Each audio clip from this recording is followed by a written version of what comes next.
नमस्कार दोस्तों, स्वागत है आप सभी का ऑनलाइन बोर्ड स्टडी चैनल में। तो ये मॉडल प्रैक्टिस सेट 4 है साइंस का, जिसमें आपको 80 प्रश्न कराएंगे इस वीडियो में। और यदि आप टोटल प्रैक्टिस सेट कर लेते हैं, टोटल 5 है, तो डिफिनेट रूप से आपका 100% तैयारी अच्छा हो जाएगा। चलिए शुरू करते हैं आज का क्लास। सबसे पहले मैं आपको बता दूं कि आपको एग्ज़ाम में 80 प्रश्न पूछेगा, जिसमें मात्र आपको 40 का जवाब देना पड़ेगा।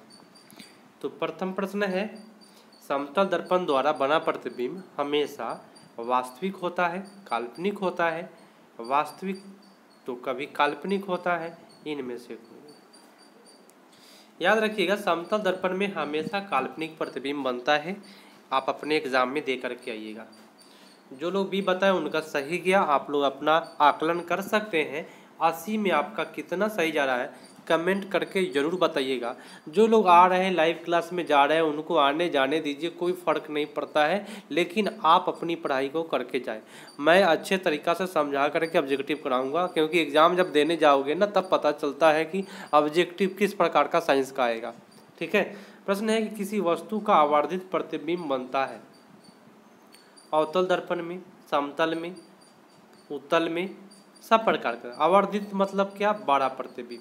तो 12 प्रतिबिंब जो बनता है, मात्र एक अवतल दर्पण है जिसमें 12 प्रतिबिंब बनता है। ठीक है। चलिए अगला प्रश्न है कि काल्पनिक प्रतिबिंब हमेशा सीधा होता है, उल्टा होता है, तिरछा होता है, औधा होता है? सभी को पता है काल्पनिक प्रतिबिंब सीधा होता है। ठीक है। चलिए अगला प्रश्न है कि अभिनेत्र लेंस की फोकस दूरी में परिवर्तन किया जाता है पुतली के द्वारा, दृष्टिपटल के द्वारा, पक्षमाभि के द्वारा, परितारिका के द्वारा? जो फोकस दूरी को कम और अधिक करने का काम करता है वो आपको पक्षमाभि पेशिया है। क्या है? पक्षमाभि पेशिया। चलिए अगला प्रश्न है, एक सेकेंड। हाँ, प्रश्न है कि स्पेक्ट्रम में किस रंग की किरण का झुकाव अधिक होता है? लाल, हरा, पीला और बैंगनी। स्पेक्ट्रम में किस रंग की किरण का अधिक झुकाव होता है? तो आप सभी को पता है सबसे अधिक झुकता है बैंगनी, सबसे कम झुकता है लाल। तो ये करके आइएगा। अगला है कि स्पेक्ट्रम प्राप्त करने के लिए किसका प्रयोग होता है? कांच सिल्ली का, अवतल दर्पण का, उत्तल लेंस का, प्रिज्म का? तो स्पेक्ट्रम प्राप्त करने के लिए प्रिज्म का प्रयोग किया जाता है। उत्तर आपका डी पर चला जाएगा। अगला प्रश्न है कि 100 वोल्ट और 100 वाट विद्युत बल्ब 250 वोल्ट विद्युत मेन फ्यूज से जोड़ा जाता है। तो बल्ब में प्रवाहित होने वाली धारा का मान बताना है। तो अगर आप धारा का मान ज्ञात करेंगे 100/250, तो आपका 0.4 एम्पियर उत्तर होगा। अगला है, जब किसी तार से विद्युत धारा प्रवाहित होता है तो गतिशील कण जो होता है परमाणु कहलाता है, आयन, प्रोटॉन, इलेक्ट्रॉन? सभी को पता है गतिशील कण जो होता है वो इलेक्ट्रॉन कहलाता है। अगला क्वेश्चन है कि किसी विद्युत बल्ब में 220 वोल्ट और 100 वाट अंकित है, इसमें 110 वोल्ट प्रचलित करते हैं, तो इसके द्वारा उपयुक्त शक्ति कितनी होगी? तो जब शक्ति आप निकालेंगे तो आपको 25 वाट उत्तर आपका आ जाएगा। अगला है कि बैटरी किस प्रकार की धारा प्राप्त करती है? डिस्क धारा, प्रत्यावर्ती, दोनों, इनमें से? बैटरी बोले तो क्या डीसी करंट को बोलते हैं डिस्ट, और डिस्ट को ही बोलते हैं क्या? Direct current. चलिए, विद्युत चुंबकीय प्रेरण की खोज फैराडे ने, मैक्सवेल ने, एम्पियर ने, फ्लेमिंग ने? अगर एग्जाम में दे इस प्रकार का प्रश्न तो आप फैराडे करके आइएगा, विद्युत चुंबकीय प्रेरण का खोज किया था। अगला है कि विद्युत जनित्र का सिद्धांत आधारित है जनरेटर का। तो जनरेटर है विद्युत धारा के ऊष्मीय प्रभाव, प्रेरित विद्युत धारा, चुंबकीय प्रेरण और प्रेरित चुंबकत्व पर। तो देखिए, प्रेरण पर काम किया था, चुंबकीय प्रेरण पर, विद्युत चुंबकीय प्रेरण पर नाचता है वो। आपका उत्तर सी होगा। नवीकरणीय ऊर्जा का स्रोत है, नवीकरणीय ऊर्जा सौर ऊर्जा, कोयला से और प्राकृतिक गैस से जो प्राप्त होता है। देखिए, नवीकरणीय बोले तो एक बार प्रयोग करने के बाद पुनः प्राप्त हो जाए उसको नवीकरणीय ऊर्जा का स्रोत करते हैं, जैसे सौर ऊर्जा। ठीक है। अगला है अनवीकरणीय ऊर्जा, जीवाश्म, सौर, विद्युत, पवन। अनवीकरणीय बताना है। ठीक है। तो ये जीवाश्म ईंधन जो है ख़त्म हो जाएगा एक बार प्रयोग करने के बाद, तो यही आपका हो जाएगा। अगला है कि एक उत्तम ईंधन कौन सा है, कोयला, लकड़ी, पेट्रोलियम और जैव गैस। उत्तम ईंधन माने सबसे अच्छा, तो जैव गैस ही होगा क्योंकि इससे प्रदूषण कम होता है। ठीक है।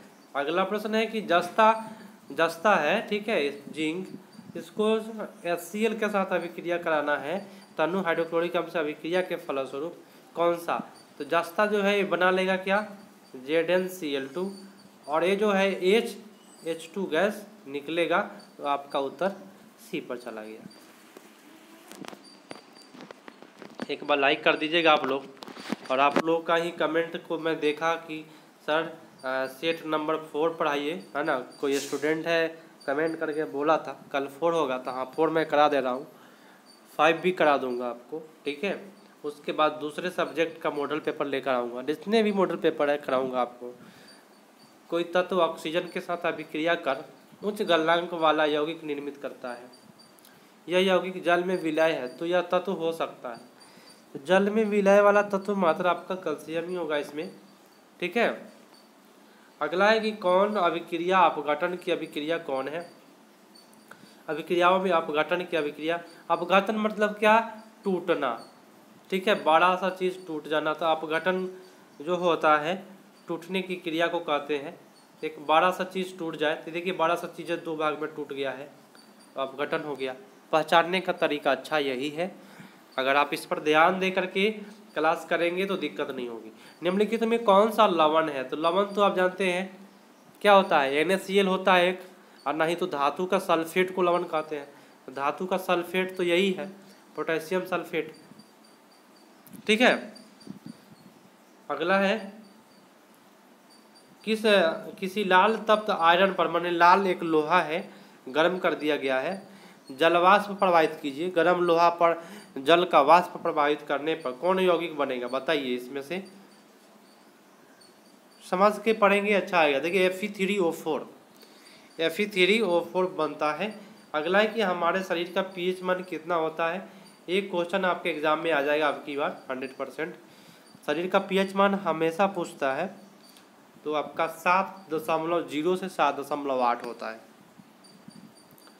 शुद्ध सोना कितने कैरेट का होता है, 22, 24, 20, 12, तो ये 24 कैरेट का होता है। कितना होता है, 24 कैरेट का। अगला है कि कौन सी अधातु कमरे के ताप पर द्रव में रहता है, अधातु कह रहा है तो पारा नहीं होगा, पारा धातु होता है। ब्रोमीन अधातु है जो द्रव में रहता है। ठीक है। चलिए हम बताए थे, जो लोग रेगुलर है उनको पता चल जाएगा। सीसा और टीन मिश्र धातु से क्या बनेगा, सीसा से solder, steel, gun metal, उपधातु।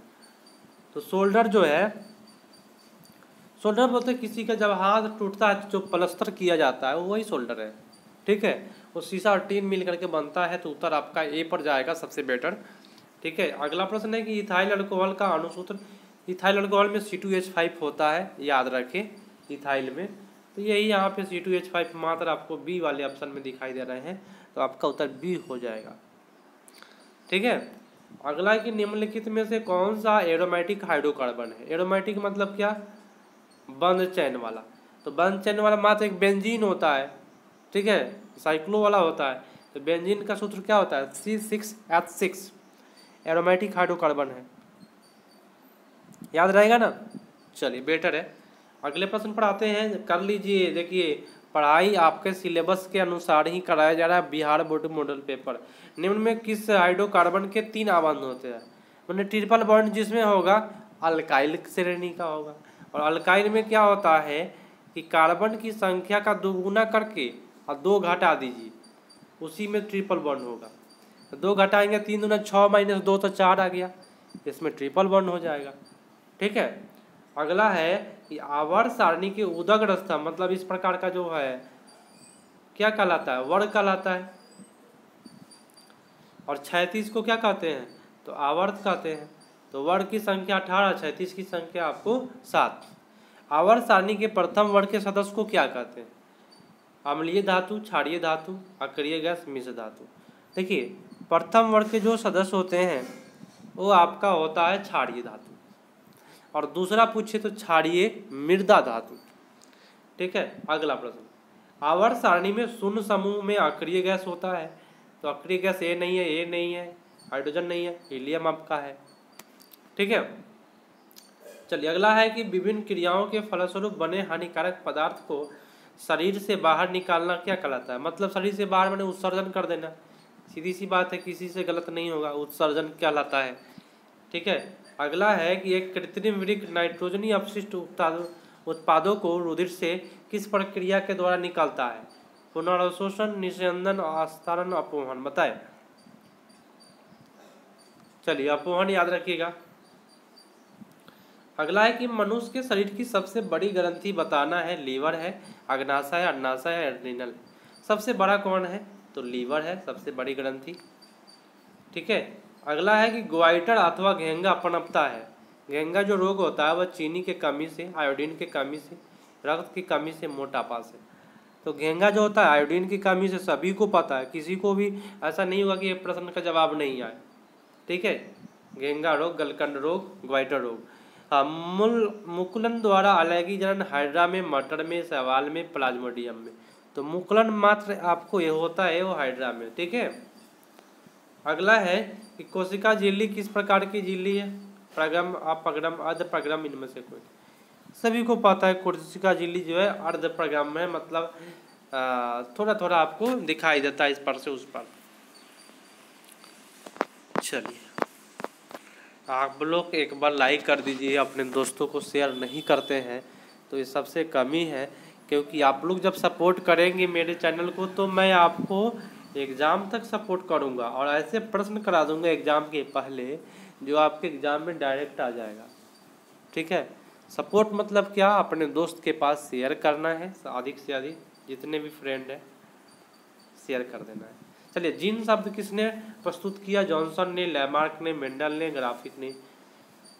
Gene बोले तो जॉनसन, जैसे जीन जॉन से जॉनसन याद रखिएगा, एक कुछ ट्रिक काम कर जाएगा। मलेरिया उत्पन्न करने वाले मादा एनोफिलिस किस तरह के जल में रहते हैं? साफ, गंदा, मीठा, सभी। देखिए मलेरिया वाला तो आपको गंदा जल में रहता है, लेकिन डेंगू पूछे याद रखिएगा तो डेंगू साफ जल में रहता है। अगला प्रश्न है कि निम्नलिखित में से जैव प्रक्रम द्वारा अपघटित होने वाला पदार्थ कौन है? मतलब कि टूट जाने वाला, सड़ जाने वाला, सूखे पत्ते, पॉलीथीन तो नहीं होगा। ठीक है। रबड़ भी नहीं होगा, प्लास्टिक के बोतल भी नहीं होगा। फर्स्ट आपका उत्तर सबसे बेटर है, सड़ गल जाएगा। ठीक है। अपघटित मतलब टूटना। हरे पौधे क्या कहलाते हैं? उत्पादक, अपघटक नहीं होता है, उपभोक्ता नहीं है, उपभोक्ता हम लोग है, आहार श्रृंखला नहीं है, उत्पादन करता है जैसे कि गेहूँ, चावल, आम, फल जो भी है। अगला प्रश्न है कि गोलीय दर्पण में फोकसर F बराबर R/2 होता है ना, तो F बराबर R/2 कहीं पे नहीं दिखाई दे रहा है, तो इसको कैलकुलेशन कीजिएगा तो फर्स्ट वाला आपका आ जाएगा F बराबर R/2। 41 का उत्तर आपका ए पर चला गया। अगला है कि निर्गत किरण अभिलंब के बीच में कौन सा कोण बनता है? देखिए निर्गत कोण से, जिस किरण से कोण बनता है उसी का नाम हो जाता है। तो निर्गत किरण से कोण बन रहा है तो निर्गत कोण। ठीक है।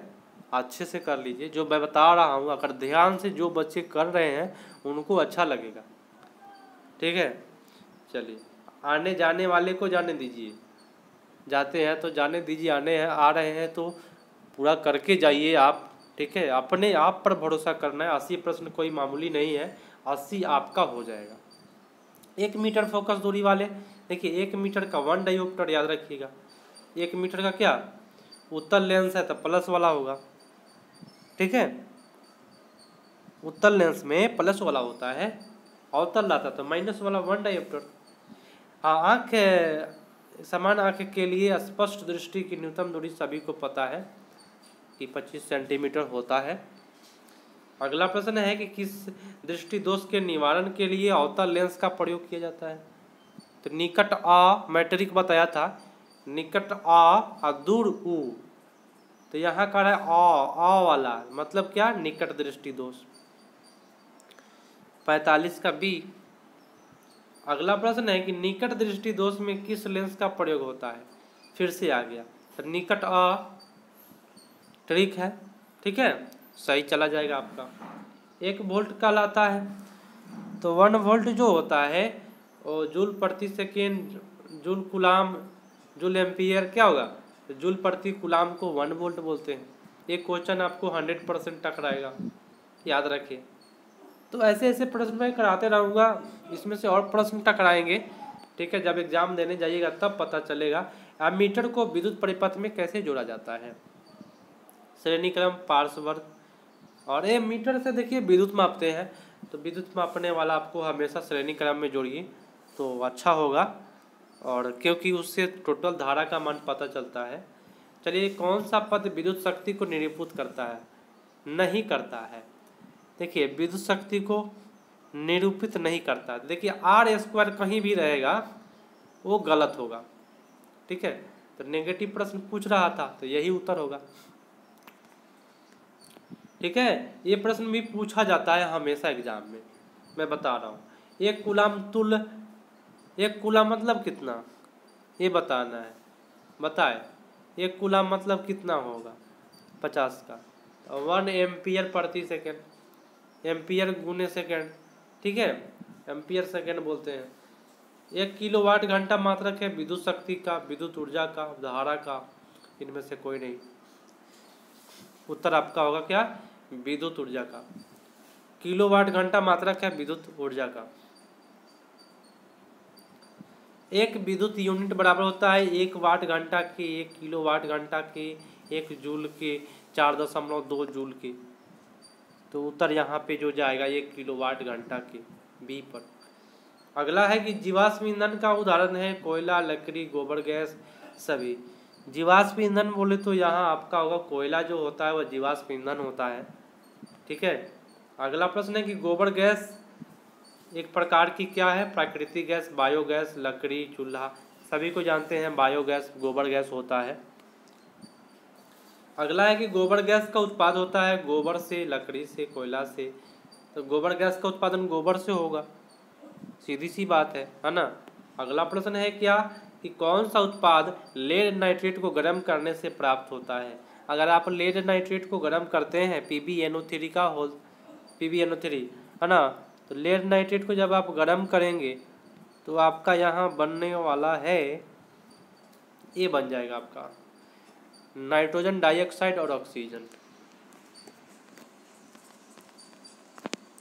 आइए अगले प्रश्न पर, 80 प्रश्न करना है, और जो अभी तक लगे हुए हैं लगे रहे, ठीक है। निम्नलिखित में कौन सा सही है, तो 10H2O वाला सही होगा, है ना, 10H2O वाला ये सूत्र सही होगा। सोडियम कार्बोनेट इंटू 10H2O, इसी को बोलते हैं धोवन सोडा, ठीक है।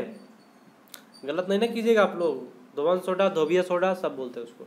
लोहा में लिंक के लेपित करने की क्रिया को क्या कहते हैं। लिंक नहीं होगा वहाँ पे जिंक होगा।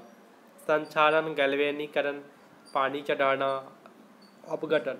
लोहा पर जिंक चढ़ाते हैं तो उसको हम गैल्वेनीकरण बोलते हैं, गैल्वेनाइजेशन बोलते हैं, यशरीकरण बोलते हैं। अगला प्रश्न, गंधीय सूचक नहीं है वैनिला, प्याज, शकरकंद, लौंग का तेल, मतलब काफ़ी गंध देता है, इसमें कौन सा गंध नहीं देता है। शकरकंद गंध नहीं देता है, शकरकंद देखे है ना, उससे गंध नहीं आता है। अगला है कि कौन सा द्विक्षारीय अम्ल है। द्विक्षारीय मतलब क्या, जिसमें 2 रहेगा, तो H2SO4, क्या यही ना है, 2 है ना इसमें, तो यही करके आइएगा आप लोग, डरिएगा नहीं। अगला है कि पोटास एलम होते हैं। देखिए पोटास एलम के बारे में बोले तो फिटकिरी के इसको बोलते हैं, तो एक द्विक लवण है पोटास एलम, याद रखिएगा। अगर आपको कोई प्रश्न आपको अलग लगे उसको याद कर ले या स्क्रीनशॉट ले ले। निम्नलिखित में कौन सा प्रबल लवण है। प्रबल लवण आपको, लवण तो आपको सोडियम क्लोराइड ही होता है सबसे प्रबल, है ना। साधारण नमक बोलते हैं, प्रबल नमक भी बोल सकते हैं उसको। तो यहाँ 62 का सबसे बेटर जो बच्चे बताए हैं ये, और अधिकांश बच्चों का सही जाएगा। NaCl NaCl तो भाई पूरा चैप्टर में पढ़ना है। कौन एक से अधिक अम्लीय लवण बनाएगा? अम्लीय लवण देखिए सब कार्बनिक का है, एक ही है आपको इसमें, इसको बोलते हैं हाइड्रोजन हाइपोफॉस्फेट, हाइड्रोजन फॉस्फेट बोलते हैं। उत्तर आपका बी पर जाएगा। अगला है 1 बिलियन नीला को लाल कर देता है, मतलब क्या हो जाएगा? आपको तो पता हो गया, नीला को लाल करता है उसको हम क्या कहते हैं? अम्ल कहते हैं। और अम्ल का पीएच मान 7 से कम होता है, और 7 से कम मात्रा आपको 6 है इसमें, बाकी तो अधिक है। अगला है कि एथेन का आणविक सूत्र बताना है, तो ये कितना है? 6। ठीक है, तो उत्तर 1 बढ़ा करके आप लोग दीजिएगा, आपका सही जाएगा। ट्रिक याद रखिएगा, तो हमेशा आपका ये सही जाएगा। ये देखिएगा हाइड्रोजन की संख्या, तो 1 बढ़ा देना है, 7 सहसंयोजक बंधन हो जाएगा। अब कैसे होगा मैं डिटेल से बताया हूँ, इस वीडियो के डिस्क्रिप्शन में यहाँ पे जाइएगा, तो डिटेल से मैं पढ़ाया हूँ, सब्जेक्टिव पढ़ाया हूँ बोर्ड पर, जो आपको देखते ही याद हो जाएगा। प्रश्न है कि सबसे कठोर तत्व है पत्थर, हीरा सब कोई जानता है, तो हीरा करके आइएगा। अगला है अक्रिय तत्व है कार्बन, हीलियम, सोना, हाइड्रोजन। बस हीलियम है आपका अक्रिय गैस, जो वर्ग 0 में आता है। अगला है कि मीथेन गैस में कितने सहसंयोजक बंधन होते हैं? तो मीथेन में 4 होता है, देख लीजिए इस तरह से होता है ना मीथेन का, इसमें मात्र 4 ही होता है, हाइड्रोजन इस प्रकार से। ठीक है, उत्तर आपका 4 हो जाएगा। आधुनिक आवर्त सारणी में तत्वों का वर्गीकरण का आधार क्या था? आधुनिक आवर्त सारणी के बारे में सबसे पहले जाने परमाणु, आयतन, घनत्व, परमाणु द्रव्यमान और संख्या। आधुनिक आवर्त सारणी का जो विकास किया था मोसले साहब किए थे, और ये जो किए थे परमाणु संख्या पर किए थे। परमाणु संख्या के आवर्त फलन होते हैं बताए थे। अमोनिया के अणु में नाइट्रोजन और हाइड्रोजन के परमाणुओं की संख्या का अनुपात 2:1, 1:2। अमोनिया का सूत्र सबसे पहले देखें, NH3 होता है। ठीक है, N का मान 1:3 आपका उत्तर 70 का सी पर चला जाएगा। ठीक है, तो कुछ सूत्र आपको याद होना चाहिए। इंसुलिन नामक हार्मोन की कमी से कौन सा रोग होता है? रक्तचाप, मधुमेह, घेंगा, मौनापन। सभी को पता है कि इंसुलिन की कमी से मधुमेह होता है। ठीक है, चलिए, वाष्प उत्सर्जन किस प्रकार की क्रिया है? शरीर, भौतिक, रासायनिक, प्रकृति। वाष्प का उत्सर्जन होना ये सब भौतिक क्रिया कहलाती है, याद रखें, आपका उत्तर बी पर जाएगा। निम्नलिखित में कौन सा पादप हार्मोन है? इंसुलिन नहीं होगा, थायरॉक्सिन नहीं होगा, साइटोकाइनिन और एंड्रोजन नहीं होगा। साइटोकाइनिन आपका पादप हार्मोन है, पौधे वाला है। अगला है कि 2 तंत्रिकाओं के कोशिकाओं के मध्य खाली स्थान को इस प्रकार से जो होता है, इस प्रकार से जो होता है, ये जो खाली स्थान है उसको सिनेप्स बोलते हैं। क्या बोलते हैं? सिनेप्स। सिनेप्स कहाँ पे है? तो आपका ऑप्शन नंबर बी में है, सिनेप्स। ठीक है, अगला है कि कौन सा मानव में मादा जनन तंत्र का भाग नहीं है? अंडाशय तो महिलाओं में होती है, गर्भाशय भी होती है, डिम्बवाहिनी भी होती है, शुक्रवाहिका पुरुषों में होती है। उत्तर आपका सी हो जाएगा। ठीक है, अगला है परागकोश में होते हैं बाह्यदल पुंज, तो परागकण होते हैं, सभी को पता है। टाइम मैं बर्बाद नहीं करूंगा आपका, डायरेक्ट आंसर पर जाऊंगा ऐसे ऐसे प्रश्नों को। The origin of species, Darwin, open, Lamarck और ओपेडियन, लैमार्क और इनमें से कोई नहीं। देखिए ये जो है काफ़ी बेटर क्वेश्चन है। द ओरिजिन ऑफ स्पीशीज आपके एग्जाम में पूछेगा, कहीं भी आप नोट कर ले। चार्ल्स डार्विन साहब बोले थे। अगला है कि मनुष्य में कितने जोड़ा पूछ रहा है, गुणसूत्र है, तो 23 दूना 46 गो है, 23 जोड़ा है। और आज का ये लास्ट प्रश्न दिखाई दे रहा है कि जलीय आहार श्रृंखला कौन सा है? लास्ट नहीं है, एक और प्रश्न है। तो घास को बकरी, बकरी को शेर, जल वाला तो है नहीं है। ठीक है, तो गलत हो गया, जलीय वाला बताना है। जल में क्या होता है? शैवाल होता है। शैवाल को कौन खाता है? तो जल का कीट खाता है। और जल के कीट को कौन खाता है? मछली खाता है। तो आपका उत्तर सबसे बेटर ए हो जाएगा।